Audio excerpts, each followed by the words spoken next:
Bismillahirrahmanirrahim. Assalamualaikum warahmatullahi wabarakatuh. Alhamdulillahirabbil alamin. Wassalatu wassalamu ala asyrafil anbiya'i wal mursalin wa ala alihi wa ashabihi wa man tabi'ahu bi ihsan ila yaumiddin. Amma ba'du. Qala Allah ta'ala fil Qur'anil Karim, a'udzu billahi minasyaitonir rajim. Ya ayyuhalladzina amanu kutiba alaikumus syiyam kama kutiba alal ladzina min qablikum la'allakum tattaqun.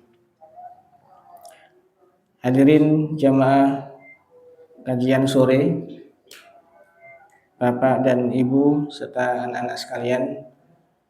Alhamdulillah, bersyukur pada Allah SWT di kesempatan sore hari ini kita diberikan limpahan nikmat, limpahan iman Islam, sehingga kita bisa melaksanakan menunaikan ibadah saum di siang hari dan ibadah qiyamul lail di malam hari.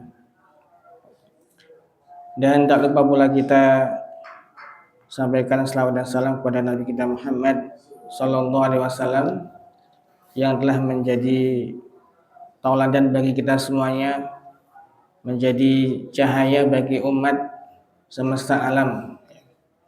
Maka barang siapa yang mengikuti dan mencontoh beliau maka akan selamat dunia dan akhirat.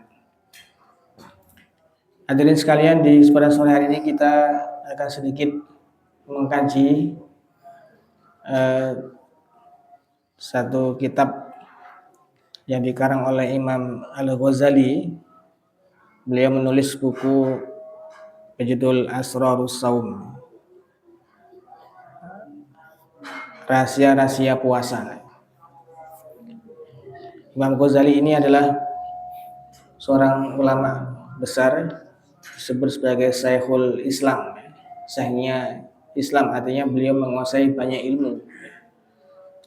Dan di antara ilmu yang beliau dalam adalah ilmu tentang ibadah, yaitu tentang puasa.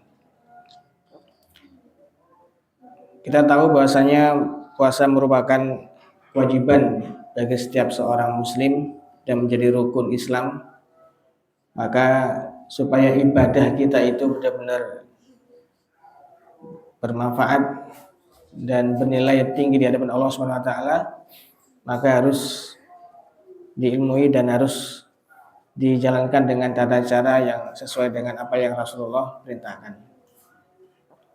Oleh karena itu Imam Al-Ghazali beliau menulis buku ini dalam rangka agar puasa itu tidak sekedar menahan lapar dan haus, tetapi juga mendapatkan asrar, berbagai macam rahasia yang barangkali tidak bisa diungkap, tidak bisa didapatkan kalau tidak dipahami dengan benar. Maka salah satu pembahasan yang beliau sampaikan di dalam kitab ini, beliau menyebutkan ada fasal tentang fi asroris saumi, tentang rahasia-rahasia puasa, wa syuruti al-batinati, dan syarat-syarat puasa ditinjau secara batin.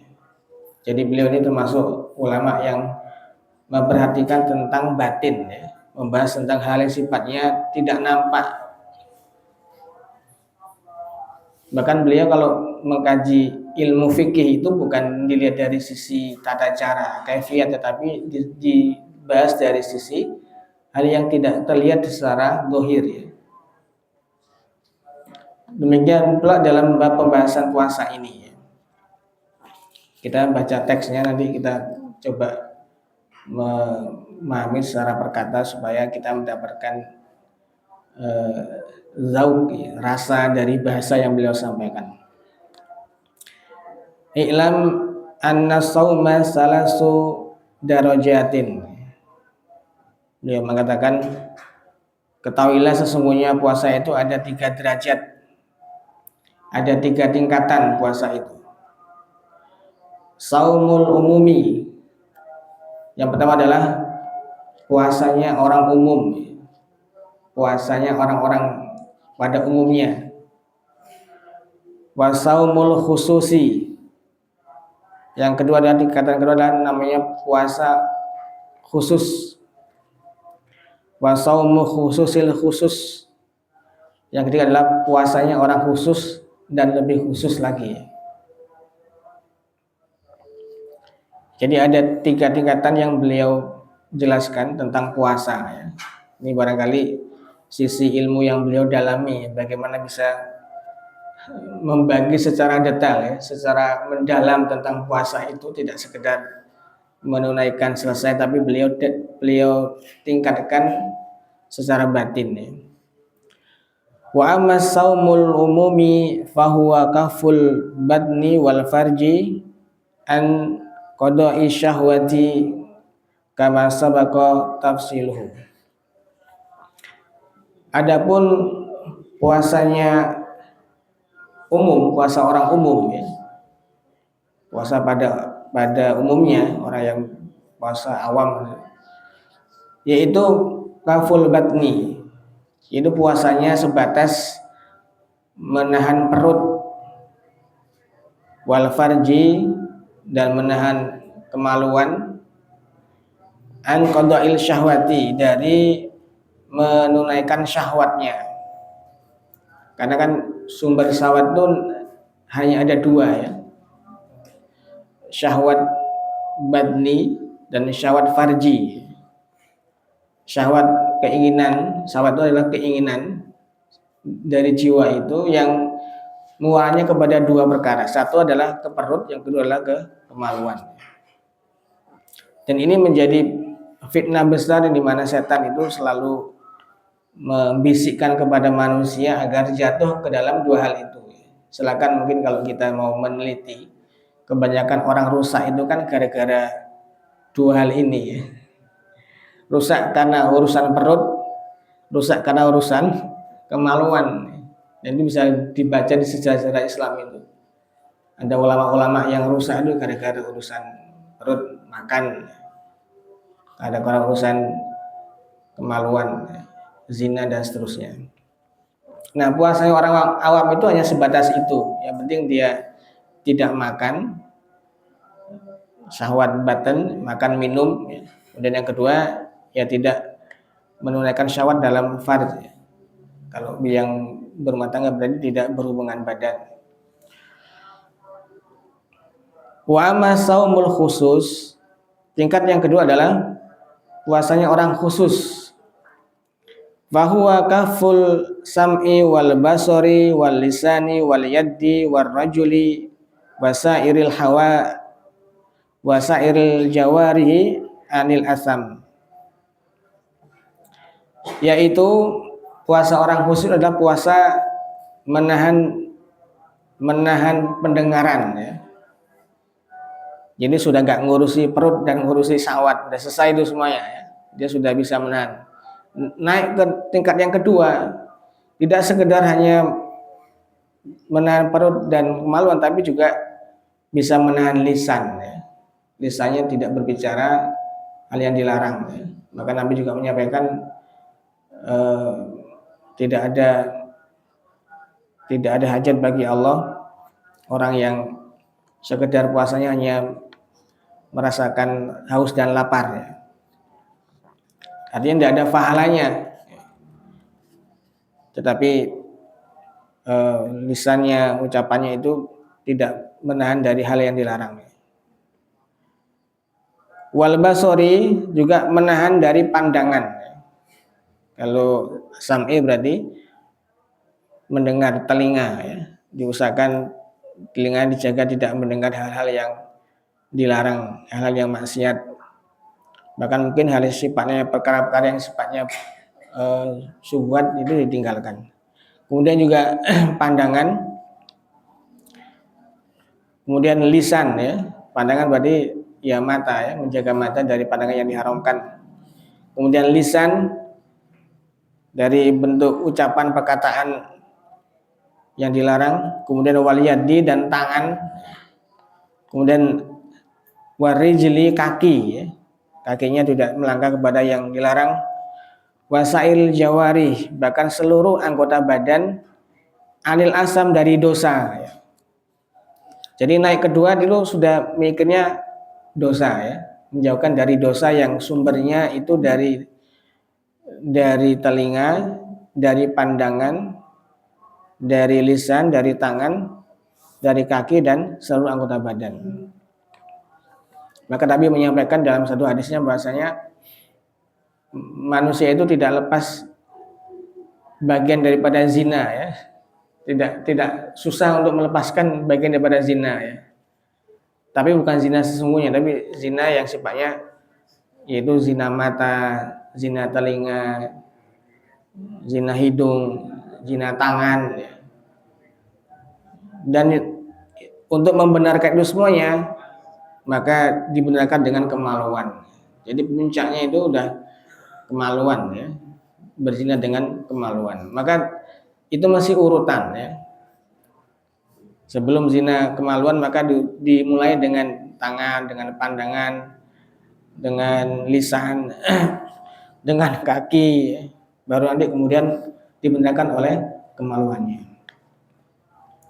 Wa amma saumul khususil khusus.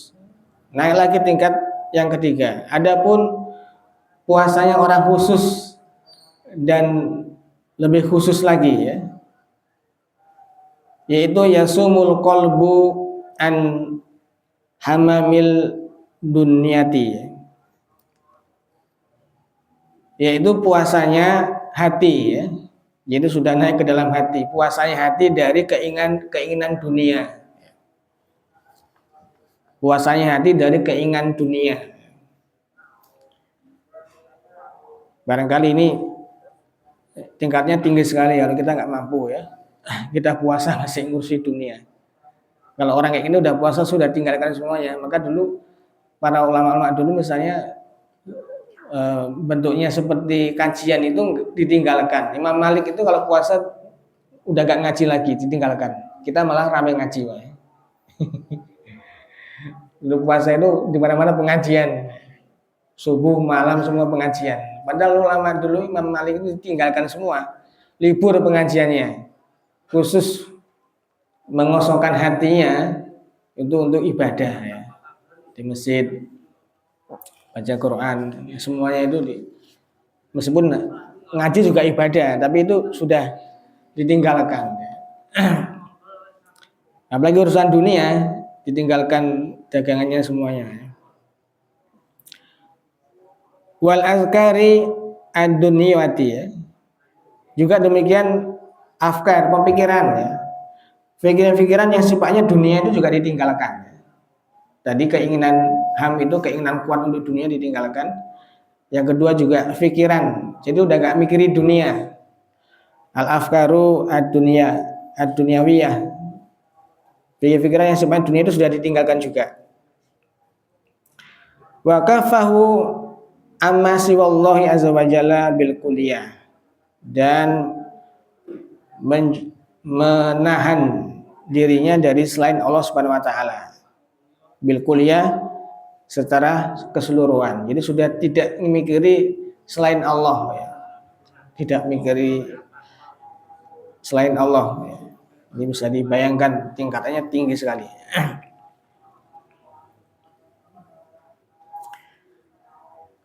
Beliau juga menjelaskan ya, merincikan kembali. Wa amma saumul khususi wa huwa saumus sholihin. Adapun puasanya orang khusus itu adalah puasanya orang-orang solih ya. Orang solih adalah orang yang melaksanakan syariat Allah Subhanahu wa taala. Jadi siapapun yang melaksanakan syariat Allah, melaksanakan sunnah Nabi itu sudah disebut orang yang solih ya. Baik secara pribadi ya. Nanti naik lagi menjadi muslih. Jadi ada solih, ada muslih. Kalau solih itu berarti ya baik untuk dirinya sendiri ya. Kita memperbaiki diri, melaksanakan ibadah dengan baik, berakhlak baik itu sudah menjadi orang solih. Tapi kalau musli itu tidak hanya sekedar memperbaiki diri sendiri, tapi juga memperbaiki orang lain supaya menjadi baik. Mengajak orang lain untuk berbuat kebaikan, mengajak lain untuk beribadah, sehingga memberikan kebaikan untuk orang lain, bahkan bisa memperbaiki satu masyarakat, bahkan satu sukunya. Maka di antara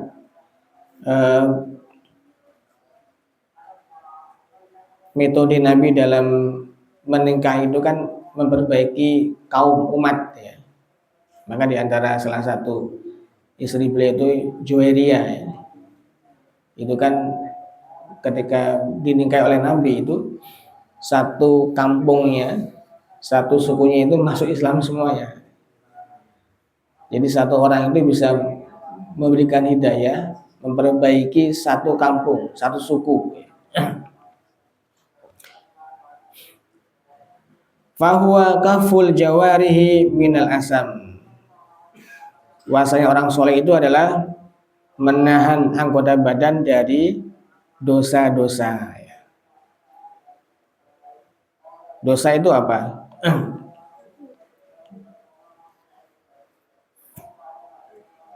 Atau maksiat, ya. Lawannya taat.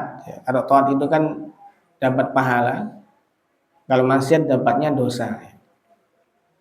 Kalau taat itu berarti melaksanakan perintah Allah itu sudah, perintah Rasul itu sudah taat, meninggalkan larangan Allah, larangan Rasul sudah taat. Kalau maksiat yang berakibat dosa-dosa adalah ketika menyelisih itu, bisa dalam bentuknya meninggalkan perintah Allah dan melaksanakan larangan Allah Subhanahu wa taala. Itu nanti berakibat kepada al-azam, dosa.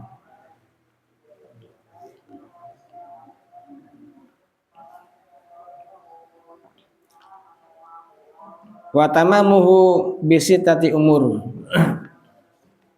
Dan kesempurnaan puasa khusus ini itu ada 6 perkara. Beliau jelaskan. Jadi meningkat menjadi puasa khusus. Al-awwal, yang pertama adalah wadul basori wa kafihi anil istima'i fin nazri, anil ittisa'i fin nazri. Puasa yang orang khusus itu adalah, yang pertama adalah menahan, menundukkan pandangan. Quran juga membahas tentang orang yang beriman itu, ya. Yaquduna min absorihim, yaitu mereka menundukkan pandangan-pandangan. Kalau perempuan berarti yaqudna. Dan orang-orang beriman yang perempuan juga menundukkan pandangan. Wa kafihi, dan menahan pandangannya dari ittisa'il fin nazar, luas di dalam memandang, ya. Jadi mandang itu berarti, kalau menundukkan pandangan berarti tidak kemana-mana lihatnya. Jadi sebatas apa yang penting untuk dilihat. Kalau di Quran itu ada contoh kisahnya Musa dan putrinya Nabi Syuaib ini. Saat beliau dipanggil oleh sang putri ini, karena jasanya kan mengambilkan air untuk minum kambing-kambing dari 2 putrinya Nabi Syuaib itu.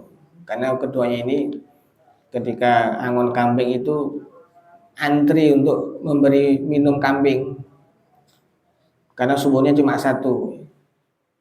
Nah, ketika Nabi Musa melihat itu, kemudian merasa iba, kasihan, harus dibantu. Maka beliau bantu itu, beliau kerek sendiri, timbanya ditarik sendiri, padahal biasanya itu untuk mengerek timba itu butuh 10 orang. Beliau sanggup dikerek sendiri. Ini menunjukkan Nabi Musa itu sangat kuat, ya. punya kekuatan yang luar biasa. Nah, saat pulang ke rumah itu sang ayah kemudian menyuruh agar salah satu putrinya untuk memanggil Nabi Musa ke rumahnya. Nah, saat perjalanan itu kan dikisahkan dalam Quran itu kan sang wanita itu tamshi alal istihya, berjalan dengan malu-malu ya. Ini Quran membahas bahwa wanita itu harus punya rasa malu. Nah, saat berjalan itu dikisahkan bahwa pada awalnya Nabi Musa itu berjalan di belakang, sang putri di depan, karena beliau tidak tahu jalannya, akhirnya putrinya di depan sebagai pemandu jalan. Nah, Nabi Musa ini nggak tenang kalau berjalan di belakang perempuan. Ketika di padang pasir itu kan banyak angin, kemudian tersingkaplah tuh kainnya. Itu membuat Nabi Musa pandangannya nggak nyaman ya. Ini termasuk menjaga pandangan, tidak nyaman kalau jalan di belakang perempuan. Kemudian Nabi Musa bilang, anti waroi, kamu gantian jalan di belakang saya. Nanti kalau jalannya belok, cukup dengan dikasih tanda, dilempar batu. Kalau kanan berarti lempar batu ke kanan. Kalau belok ke kiri, lempar batu ke kiri. Tanpa banyak bicara ya. Jadi sepenuhnya saja. Sampai ke rumah Nabi Syuaib sama ayah tadi itu dipanggil, kemudian akhirnya singkat cerita dinikahkan ya dengan salah satu putri beliau ya. Namanya Safuro ya. Ada bilang Safuro, ada Safuria, istri Nabi Musa gitu.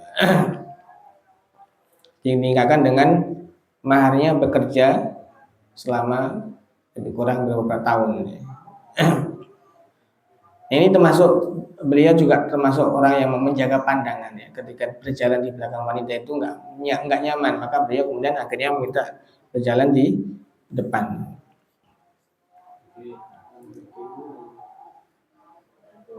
Ila kulli ma yazummu wa yukrahu ya. Jadi menahan pandangan yang luas, menahan dari luasnya pandangan kepada apa yang dicela dan yang dibenci.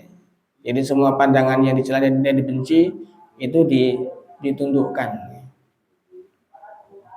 Wa ila kulli mayasghilul qalb, dan juga menahan pandangan yang pandangan itu akan bisa menyibukkan hati. Karena pandangan itu kan nanti efeknya kepada hati.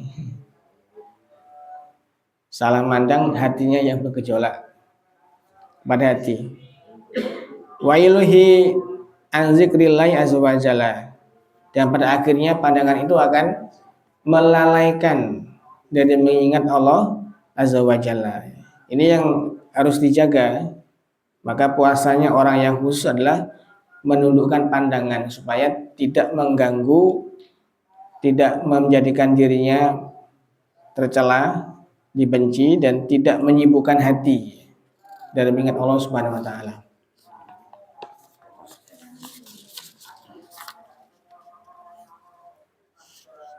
Qala sallallahu alaihi wasallam, dalilnya Nabi bersabda tentang menjaga pandangan itu, an-nazratu sahmun masmumun min sihami iblis.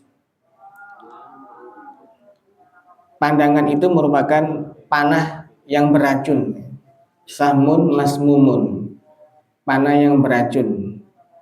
An sihami iblis, dari panah-panah iblis. La'nahullah, yang Allah laknat atas dirinya. Faman tarakaha khaufan minallahi, barang siapa yang meninggalkannya takut kepada Allah, asahullah, maka Allah akan memujinya.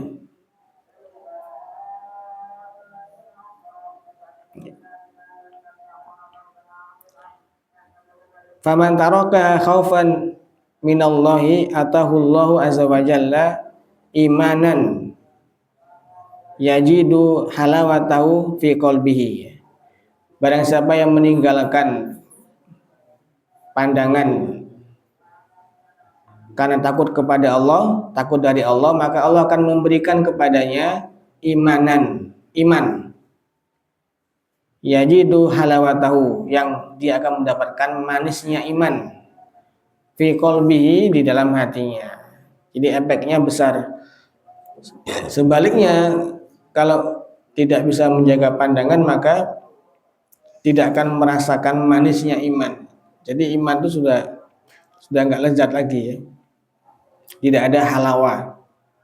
Manisnya iman itu berarti ketenangan dalam hati, akan akan nyaman, akan tentram dalam beribadah.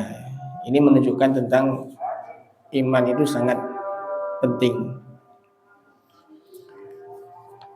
Wan Anasin an Rasulillahi sallallahu alaihi wasallam, kemudian hadis dari Anas dari Rasulullah sallallahu alaihi wasallam, anahu qala, sesungguhnya beliau bersabda, khamsu yuftirnas shaim, ada 5 hal yang membatalkan orang yang berpuasa. Ada 5 hal yang bisa membatalkan orang yang berpuasa. Al-kazbu